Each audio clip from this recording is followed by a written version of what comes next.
عرفت في السنوات السابقة أن اليابس يتكون من 7 قارات تصنف كما يلي: قارات العالم القديم: آسيا، إفريقيا، أوروبا.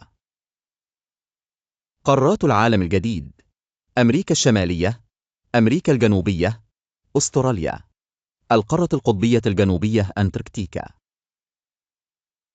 وبذلك قارتنا إفريقيا هي إحدى قارات العالم القديم، ووطننا الحبيب مصر جزءا منها.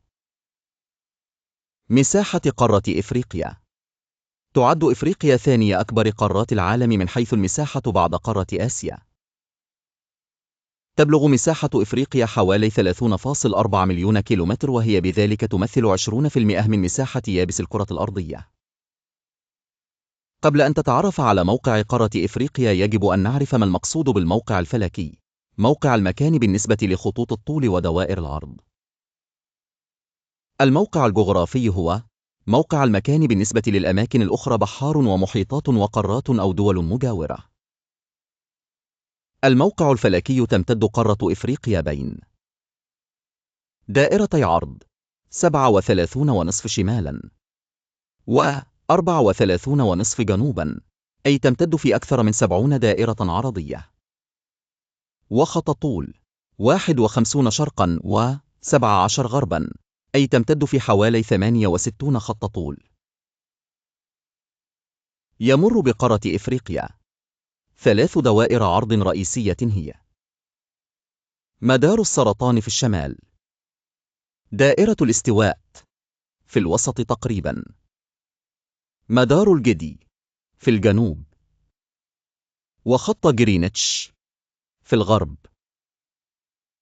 تمتد قارة إفريقيا في نصف الكرة الأرضية الشمالي والجنوبي، حيث يقع نحو ثلثي مساحتها في النصف الشمالي والثلث الآخر في النصف الجنوبي. يقع معظم قارة إفريقيا في نصف الكرة الأرضية الشرقية. الموقع الجغرافي: تقع إفريقيا في وسط قارات العالم، وتطل على مسطحات مائية مهمة، حيث يحدها شمالا البحر المتوسط الذي يفصلها عن قارة أوروبا، وشرقا البحر الأحمر والمحيط الهندي اللذان يفصلانها عن قارة آسيا، وغربا المحيط الأطلنطي الذي يفصلها عن قارتي أمريكا الشمالية وأمريكا الجنوبية. تقترب قارة إفريقيا من قارتي أوروبا عند مضيق جبل طارق، وآسيا عند مضيق باب المندب. تتصل إفريقيا بقارة آسيا عن طريق شبه جزيرة سيناء التي تعد جزء غال من وطننا الحبيب مصر، والذي يقع في الركن الشمالي الشرقي من قارة إفريقيا.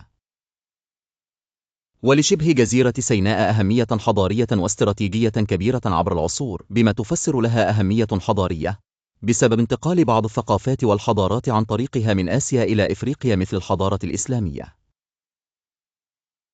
وأهمية استراتيجية بسبب تعرض مصر للعديد من الحملات العسكرية من خلالها. ولذلك فإن الحفاظ على أمن شبه جزيرة سيناء ضرورة للحفاظ على الأمن القومي المصري والإفريقي. إذا أعجبكم المحتوى، لا تنسوا الاشتراك في القناة وتفعيل زر الجرس ليوصلكم كل جديد عن قارتنا الرائعة.